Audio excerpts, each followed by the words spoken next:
In a small, quiet village, there lived a lady named Elara. She was known by all for her kind heart.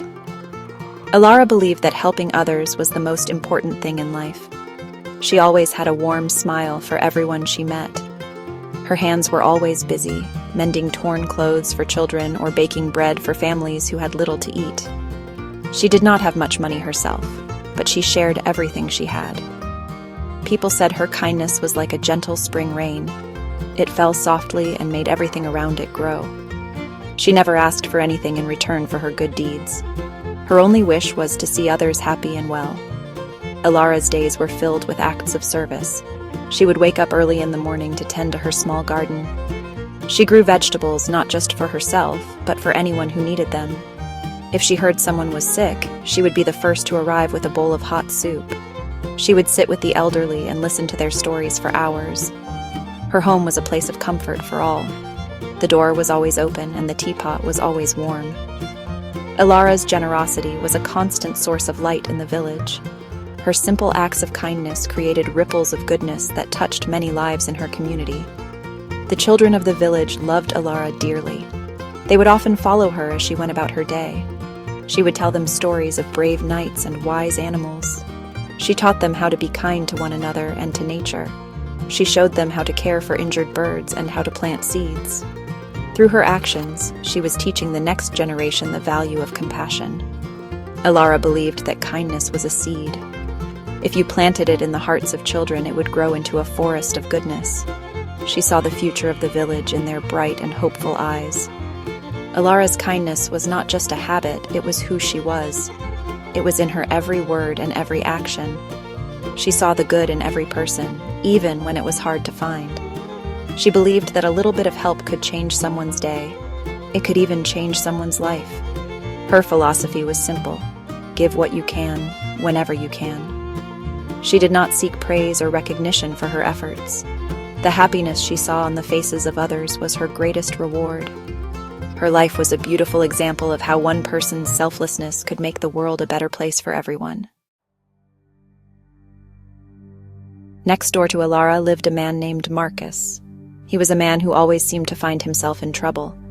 His fence was always broken, his roof was always leaking, and his pockets were always empty. Marcus knew that Elara was a kind soul, and he often asked for her help. Elara, with her generous heart, never refused him. She would spend her afternoons helping him fix his fence. She would give him vegetables from her garden when his own crops failed. She treated him with the same warmth and care that she showed to everyone else in the village. She hoped her kindness would help him find his footing. However, Marcus was not like the other villagers. He never said thank you. He never showed any sign of gratitude. When Elara fixed his fence, he would complain that it was not straight enough. When she gave him fresh vegetables, he would grumble that they were too small. He took her kindness for granted, seeing it as something he was owed. He would even speak ill of her to others. He would say that she only helped him to make herself look good. Marcus's heart was like a barren field. No matter how many seeds of kindness Elara planted, nothing good ever seemed to grow there. One harsh winter, a severe storm damaged many homes in the village. Marcus's roof was hit the worst, leaving a large hole that let in the snow and cold. He was desperate and had no one else to turn to. He went to Elara, his face full of worry. Without a moment of hesitation, Elara gathered her tools and some spare wood. She spent 2 full days in the biting cold, helping Marcus repair his roof. She worked until her hands were numb and her face was red from the wind. She wanted to make sure his home was safe and warm again. After the roof was fixed, Marcus did not offer a word of thanks. Instead, a few days later, he accused Elara of stealing some of his old tools while she was helping. The accusation was baseless and cruel. The other villagers were shocked by his ingratitude. They knew Elara was honest and would never do such a thing. Marcus's words were like sharp stones thrown at the kind lady who had only ever shown him compassion. His negativity was a dark cloud that followed him everywhere, and he tried to pull Elara into its shadow. But her light was not so easily dimmed.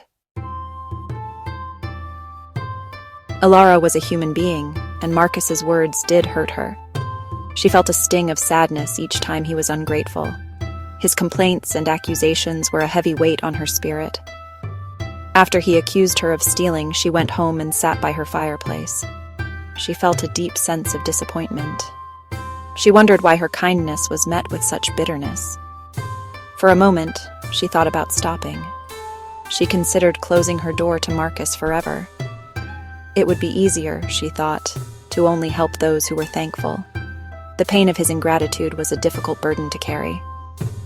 As she sat there watching the flames dance in the hearth, Elara thought about her purpose.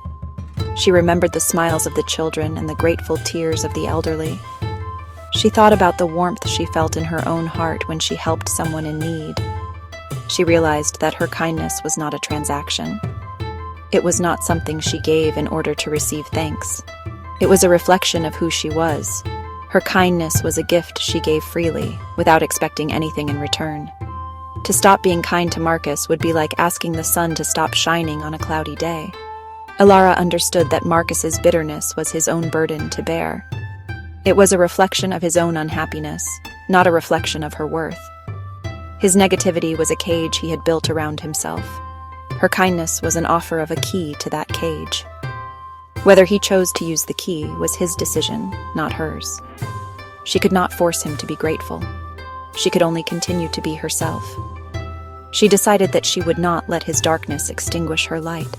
She would continue to be kind, not for him, but for herself.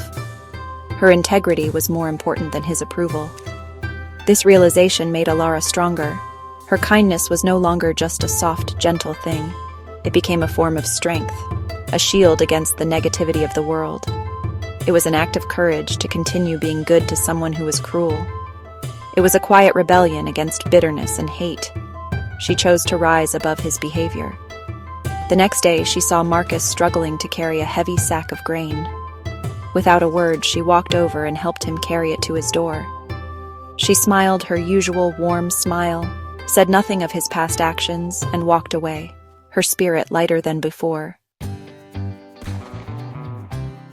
Elara's unwavering kindness began to have a slow but profound effect on the village.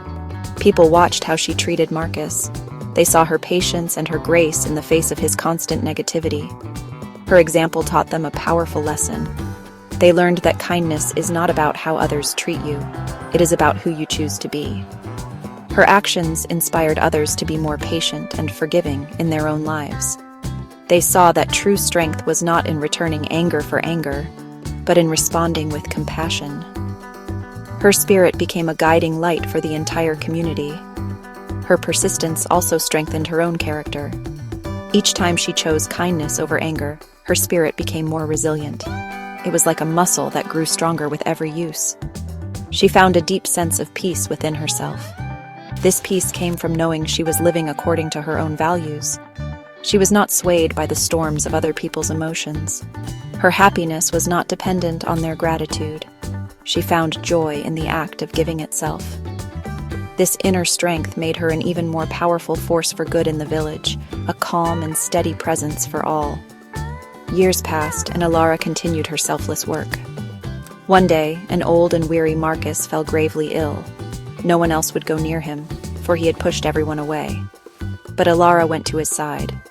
She nursed him back to health with gentle care, bringing him food and medicine every day. As he recovered, he finally saw the truth.